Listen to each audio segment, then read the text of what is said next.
Hello दोस्तों, कैसे हैं आप लोग। आइए आज हम लोग इस वीडियो में देखते हैं क्लास 10 का एनएसए जो हम लोग को स्कूल के थ्रू मिलेगा, या फिर ये तो ऑब्जेक्टिव है सारा चीज़। इसमें आप लोग को या तो ऑनलाइन के थ्रू एग्जाम देना होगा, या फिर आप लोग को स्कूल में पीडीएफ जो मिला है उसका जेरोक्स मिलेगा। ठीक है, तो उसमें से देखिए, सबसे पहला में आप लोग को हिंदी है। ठीक है, हिंदी में आप लोग को एक गद्यांश दिया हुआ है, तो गद्यांश के बारे में पूरा पढ़ेंगे। ठीक है, तो उसमें से पहला क्वेश्चन है कि क्वेश्चन 1, भारत में गुरु शिष्य संबंध आजकल किन लोगों में पाया जाता है। ऑप्शन में दिया हुआ है ए साधु संतों में, बी पहलवानों में, सी संगतकारों में और डी उपयुक्त सभी में। तो इसका आप लोग पढ़िएगा गद्यांश, तो आप लोगों को पूरा पता चलेगा। तो इसका ऑप्शन होगा डी। ठीक है, उपयुक्त सभी। अब क्वेश्चन नंबर 2 में आते हैं, ईसा मसीह अपने शिष्यों को क्या मानते थे। तो ए में है नादान, बी में है अबोध, सी में विनम्र और डी में महान। तो क्या मानते थे वो? महान मानते थे। अब क्वेश्चन नंबर 3 में देखते हैं, विवेकानंद को कौन लोग पसंद हैं। कौन लोग पसंद है, यानी क्वेश्चन इसका ऑप्शन ए में उनके प्रियजन, बी उनके देशवासी, सी उनके जैसे शक्ति वाले और डी सभी लोग। यानी इसका ऑप्शन होगा सी, यानी उनके जैसे शक्ति वाले लोग ही उनको पसंद करते थे। ठीक है, अगर दोस्तों आप लोगों को किसी और क्लास का इस टाइप का वीडियो चाहिए, तो आप लोग के पास यदि पीडीएफ होगा तो प्लीज आप लोग इसमें सेंड कर सकते हैं, इस व्हाट्सएप नंबर में आप लोग इस नंबर में सेंड कर सकते हैं। आइए हम लोग देखते हैं क्वेश्चन नंबर 4 को। निम्नलिखित वाक्य में एक सरल वाक्य बनाइए। गांधी जी बनने की क्षमता जिनमें है उन्हें गांधी जी अच्छे लगते हैं। ठीक है, इसमें से देखिए 4 ऑप्शन दिया है। जिनमें गांधी जी बनने की क्षमता है उन्हें गांधी जी अच्छे लगते हैं, बी में गांधी जी बनने की क्षमता वाले लोगों को गांधी जी अच्छे लगते हैं, सी में गांधी जी की क्षमता रखने वाले लोगों को गांधी जी अच्छे लगते हैं, और डी में गांधी जी बनने की क्षमता रखकर ही लोगों को अच्छे लगते हैं। तो इसमें हम लोग का ऑप्शन नंबर क्या होगा? बी होगा। ठीक है, तो आते हैं हम लोग अब नेक्स्ट क्वेश्चन में। क्वेश्चन नंबर 5, इस गद्यांश उपयुक्त शीर्षक चुनिए। इस गद्यांश का उपयुक्त शीर्षक क्या होगा? तो देखिए इसमें क्या होगा? ऑप्शन नंबर ए शिष्यों की महिमा, बी योग शिक्षक, और सी गुरु की चाह, और डी गुरु शिष्य संबंध। इसमें होगा आप लोग का ऑप्शन नंबर डी, यानी गुरु शिष्य संबंध। अब हम लोग देखते हैं क्वेश्चन नंबर 11। जब आप क्वेश्चन नंबर 11 में आइएगा ना, तो आपको कोविड-19 टीकाकरण के दिशा निर्देश के बारे में कुछ फिगर में बताया गया है। उस फिगर को आप लोग देखिएगा तो समझ में आएगा कि क्वेश्चन किस टाइप से पूछा है। ठीक है, तो हम लोग आते हैं क्वेश्चन नंबर 11 में। इस विज्ञापन का मुख्य उद्देश्य क्या है? पहला ऑप्शन में है अस्पताल के बारे में बताना, बी में बच्चों को टीकाकरण के बारे में समझाना, सी में सफाई के लिए प्रेरित करना, और डी कोविड टीकाकरण के दिशा निर्देश समझाना। यानी इसमें क्या है? ऑप्शन नंबर डी होगा, कोविड टीकाकरण के दिशा निर्देश के बारे में समझाया है। ठीक है, अब हम लोग चलते हैं नेक्स्ट क्वेश्चन में। क्वेश्चन नंबर 12, कोविड टीकाकरण केंद्र जाने से पहले क्या करना चाहिए? तो ए में दिया अपने टीकाकरण की तिथि और समय बुक करने की कोई आवश्यकता नहीं है, बी में अपने निर्धारित समय पर ही टीका के लिए जाना चाहिए, सी जब आसपास के सभी लोग के लिए जा रहे हो तभी जाना चाहिए, और डी टीकाकरण केंद्र पर अकेले जाना चाहिए। तो इसमें हमारा सटीक जो आंसर बनेगा वो होगा क्वेश्चन ऑप्शन बी। आइए हम लोग देखते हैं क्वेश्चन नंबर 13 को। निम्नलिखित में से कौन सा कथन गलत है? इसमें हमको गलत कथन को चूज करना है। ठीक है, तो ए नंबर में देखते हैं, सोशल डिस्टेंसिंग रखने एवं मास्क पहनने के प्रति सावधानी बनाए रखें, बी में टीकाकरण के लिए जाते समय अपना पहचान पत्र साथ में रखें, और सी में निर्धारित तिथि और समय पर टीकाकरण केंद्र पर पहुंचे, और डी टीका लेने के बाद टीकाकरण केंद्र से तुरंत वापस चले आएं। तो इसमें क्या होगा? ऑप्शन नंबर डी जो है कथन गलत है, ऐसा नहीं करना चाहिए। अब हम चलते हैं क्वेश्चन नंबर 14 में। क्या करने से कोविड का प्रसार रोका जा सकता है, यानी क्या ऐसा करें कि कोविड का प्रसार रोका जा सकता है। तो ए में क्या, मास्क लगाने से, बी में सामाजिक दूरी अपनाने से, सी निर्धारित समय पर टीका लगाने से, और डी उपरोक्त सभी। इसमें क्या होगा, उपरोक्त सभी होगा। ठीक है, अब चलते हैं नेक्स्ट में 15 नंबर, मास्क भी दवाई भी कड़ाई भी, इसका क्या अर्थ है। आपको पता होना चाहिए, ये मास्क भी दवाई भी और कड़ाई भी, ये जो बात को बताए थे ये मोदी जी ने बताया था। ठीक है, तो चलिए इसमें हम लोग देखते हैं ए नंबर में इसका अर्थ क्या है। मास्क लगाने वाले टीके की जरूरत नहीं पड़ती, टीका लगवाने वाले को मास्क पहनना जरूरी नहीं होता। अगर आपने टीका लगवाया है और मास्क भी पहना है तो आपको सामाजिक दूरी रखने की आवश्यकता नहीं है। और डी में टीका लेने के बाद भी मास्क लगाने और सामाजिक दूरी बनाए रखने की आवश्यकता है। तो ये क्या है, इसका मतलब क्या होता है, ये डी नंबर। ठीक है, इसका ऑप्शन होगा डी।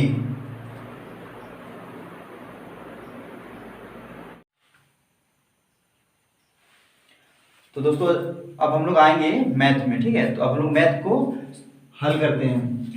तो इसमें देख क्वेश्चन नंबर 16 देखिए,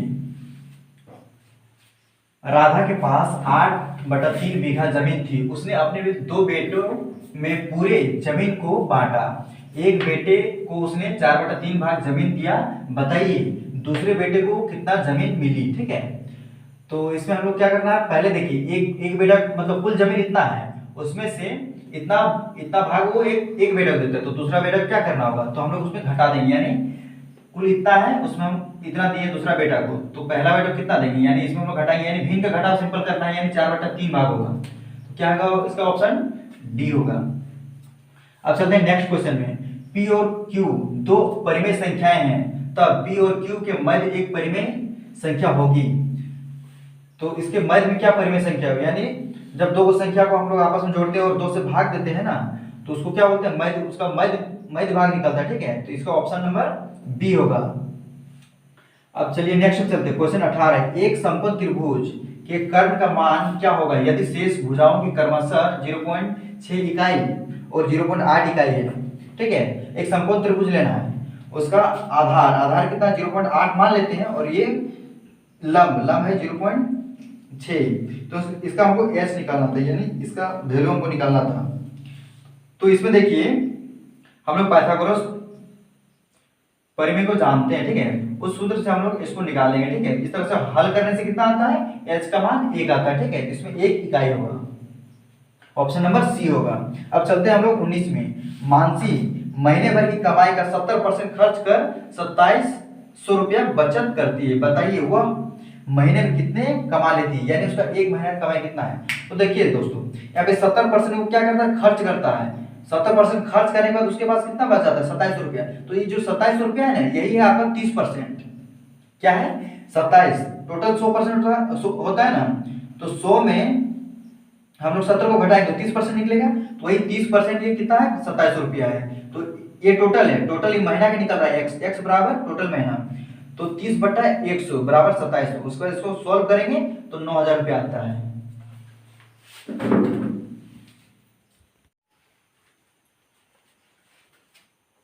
आइए हम लोग क्वेश्चन नंबर अब 20 में आते हैं। ठीक है, नीचे दिए गए कथन में कौन सत्य है, यानी जो सत्य है उसके बारे में हम लोग को बताना है। ठीक है, प्रत्येक पूर्ण संख्या एक प्राकृतिक संख्या होती है। तो देखिए प्रत्येक पूर्ण संख्या एक प्राकृतिक संख्या नहीं होती, क्योंकि पूर्ण संख्या 0 से स्टार्ट होता है, लेकिन प्राकृतिक संख्या 1 से स्टार्ट होता है। ठीक है, बी में प्रत्येक पूर्णांक एक परिमेय संख्या होगी। ठीक है, प्रत्येक पूर्णांक एक परिमेय संख्या होगी, सही बात है। प्रत्येक परिमेय संख्या एक पूर्णांक होगी, तो ये गलत है। और उपयुक्त सभी कथन असत्य है, नहीं ये भी गलत है। तो क्या होगा, इसका ऑप्शन नंबर बी होगा, सही। ठीक है, अब हम चलते हैं नेक्स्ट यानी क्वेश्चन 21 में, x - y का होल क्यूब का विस्तार करने पर निम्न में से कौन सा प्राप्त नहीं होगा, निम्न में से कौन सा प्राप्त नहीं होगा। ठीक है, यानी आपको इसमें देखना है,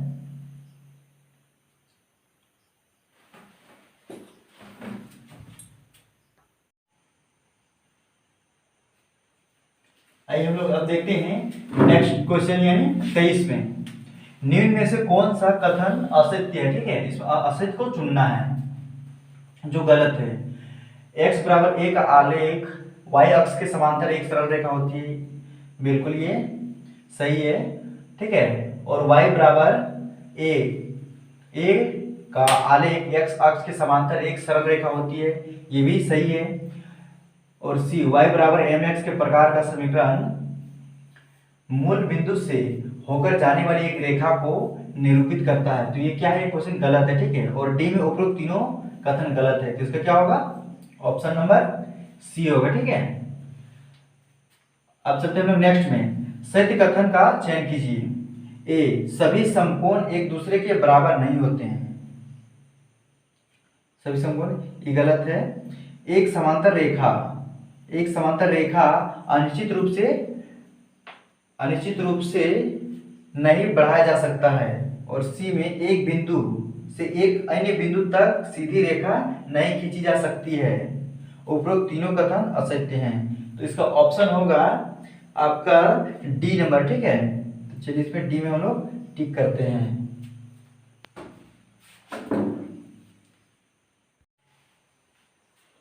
अब हम लोग देखते हैं क्वेश्चन नंबर 25 को।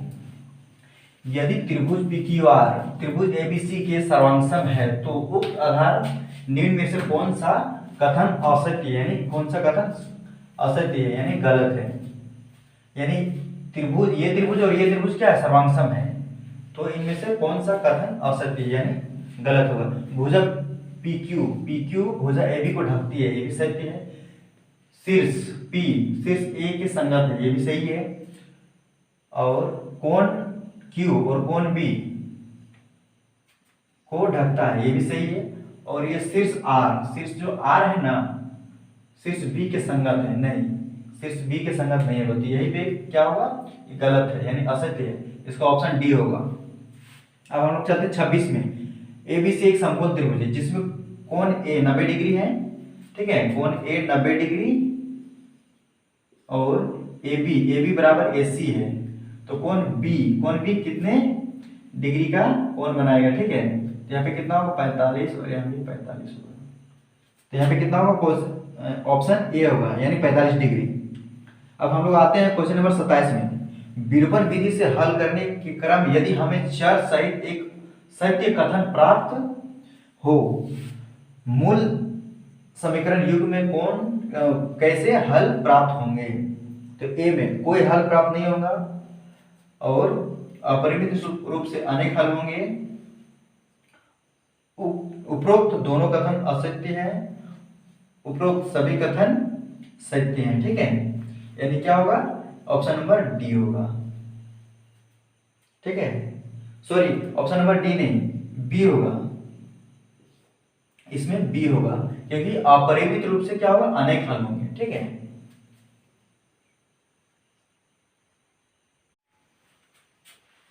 आइए हम लोग देखते हैं क्वेश्चन नंबर 28 को।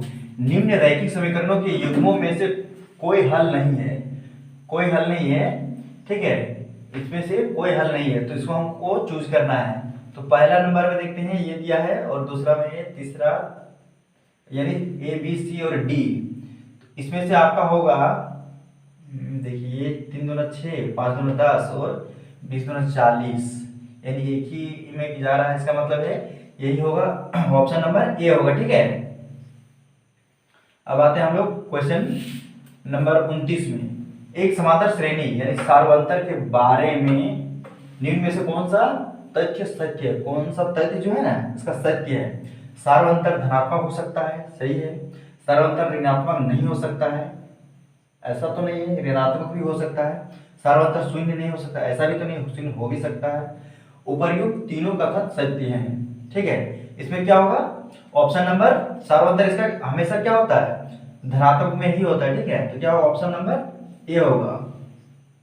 अब आते हैं क्वेश्चन नंबर 30 में। सही विकल्प का चयन करें। भुजाओं की समान संख्या वाले दो बहुभुज समरूप होते हैं यदि, ऑप्शन ए में उनकी सभी संगत कोण बराबर है, ऑप्शन बी उनकी सभी संगत भुजाएं एक ही अनुपात में है, ऑप्शन डी उपर्युक्त दोनों शर्त आवश्यक है, और ऑप्शन डी इनमें से कोई नहीं। तो इसमें से आपका क्या होगा, ऑप्शन नंबर सी होगा, ठीक है। और आप लोग सी में टिक कीजिएगा, ठीक है। तो इस तरह से हम लोग का मैथ कंप्लीट हो गया। तो हम लोग चलते हैं नेक्स्ट में, ठीक है।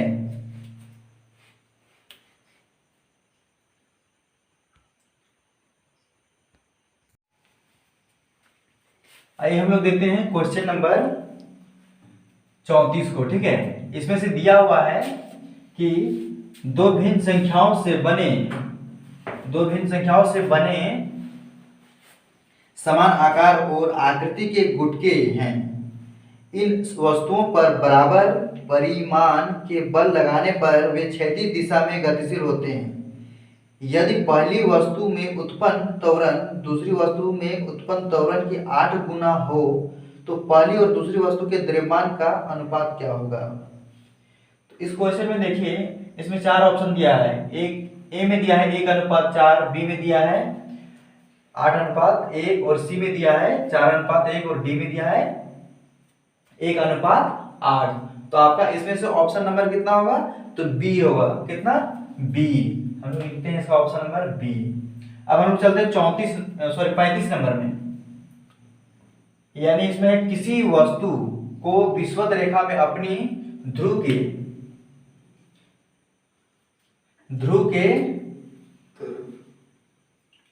के तरफ ले जाने पर उसके भार में क्या परिवर्तन होगा। देखिए, जब हम लोग एक फिगर है, इस फिगर में देखते हैं, जब हम लोग इधर से उधर जाते हैं ना, तो क्या होता है, इसका मान, इसका जो भार होता है ये बढ़ेगा। तो इसका ऑप्शन नंबर क्या होगा, बी होगा, ठीक है। तो हम लोग बी में इसको टिक करेंगे। अब हम लोग आते हैं क्वेश्चन नंबर 36 में। किसी अवतल दर्पण के सामने वस्तु को रखने पर उसका 3 गुना बड़ा प्रतिबिंब प्राप्त होता है, तो प्रतिबिंब का आवर्धन क्या होगा। यानी 3 गुना प्रतिबिंब बनता है, इसका मतलब है कि ये -3 होगा, ठीक है। ऑप्शन नंबर सी।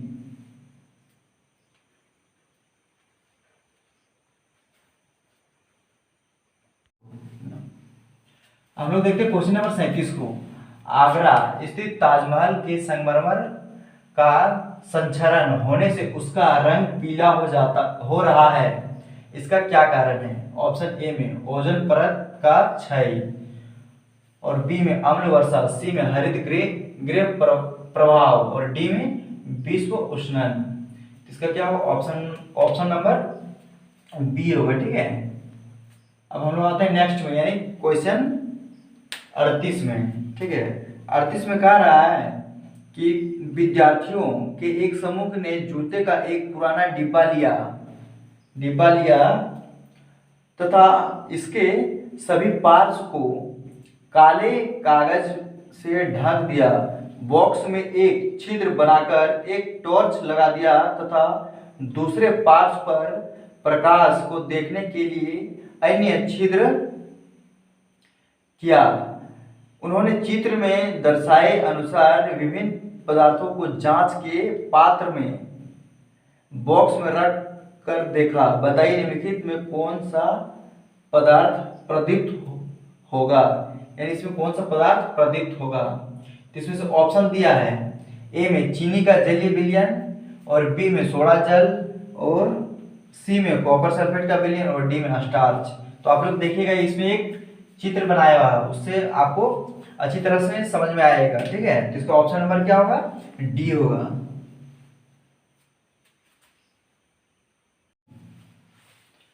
अब आते हैं हम लोग क्वेश्चन नंबर 39 में, ठीक है। किसी पदार्थ का तापमान -10 डिग्री है, तो केल्विन स्केल में इसका ताप क्या होगा। तो 273 में हम लोग क्या 10 घटा देंगे तो कितना आता है, तो 263 आता है, ठीक है। तो इसका ऑप्शन नंबर सी होगा। अब हम लोग चलते हैं 39 हो गया। 40 में लोहे की कील को कॉपर सल्फेट के विलयन में डुबोने से उसका रंग भूरा हो जाता है। इसमें होने वाली रासायनिक अभिक्रिया क्या कहलाती है, ठीक है। यानी कॉपर सल्फेट का विलयन, उसमें एक कील को डुबोना है, ठीक है। तो उसका रासायनिक अभिक्रिया क्या कहलाती है, तो क्या कहलाती है, तो विस्थापन कहलाती है, ठीक है। आप लोग पढ़िएगा विस्थापन। और नेक्स्ट में आते हैं 41 में। वह कोशिकांग जो यकृत की कोशिकांगों में विष तथा दवा के निरावीकरण में महत्वपूर्ण भूमिका निभाते हैं, ठीक है। इसमें ऑप्शन में दिया है ए लाइसोसोम, बी अंतर्द्रव्य जालिका, उसको हम लोग एसीआर भी कहते हैं, और सी गोल्जी उपकरण, डी रिक्तिका। इसमें ऑप्शन नंबर बी हो जाएगा, ठीक है, अंतर्द्रव्य जालिका। ठीक है, आइए हम लोग देखते हैं अब नेक्स्ट क्वेश्चन, क्वेश्चन नंबर 42। निम्न में से कौन सा कथन प्लेटिहेल्मिन्थ निथीज वर्ग के लिए सत्य है? कथन एक में देखते हैं, ठीक है, इनका शरीर द्विपार्श्व सममित होता है। कथन 2 में इनका शरीर द्विकोणिक होता है। कथन 3 में इनमें वास्तविक देह गुहा का अभाव होता है। कथन 4 में ये छिद्र युक्त जीवधारी होते हैं। तो इसमें से हमको देखना कौन सा, मतलब प्लेटिहेल्मिन्थ निथीज में है, तो इसका क्या होगा, ऑप्शन ए होगा। ठीक है, इसमें हम लोग ऑप्शन ए को टिक करेंगे। अब हम लोग चलते हैं क्वेश्चन नंबर 43 में। किस प्रकार के ऊतकों की क्रियाशीलता के कारण पौधों में वार्षिक बनता है?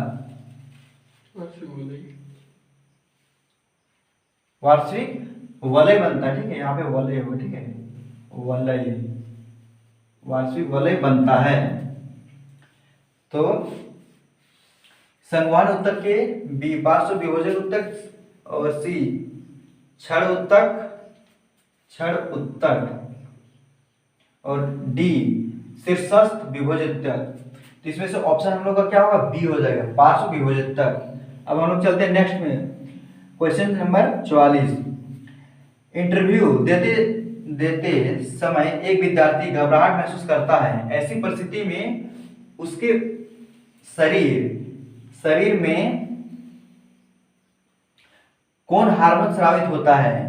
तो पहला है एड्रेनल, बी में इंसुलिन, सी में थायरोक्सिन, और डी में प्रोजेस्टेरोन। इसमें क्या होगा, ए नंबर होगा, एड्रेनालिन। ठीक है, अब हम लोग बात हैं क्वेश्चन नंबर 45 में। निम्नलिखित में कौन सा रोग जनक पेप्टिक व्रण का कारण है?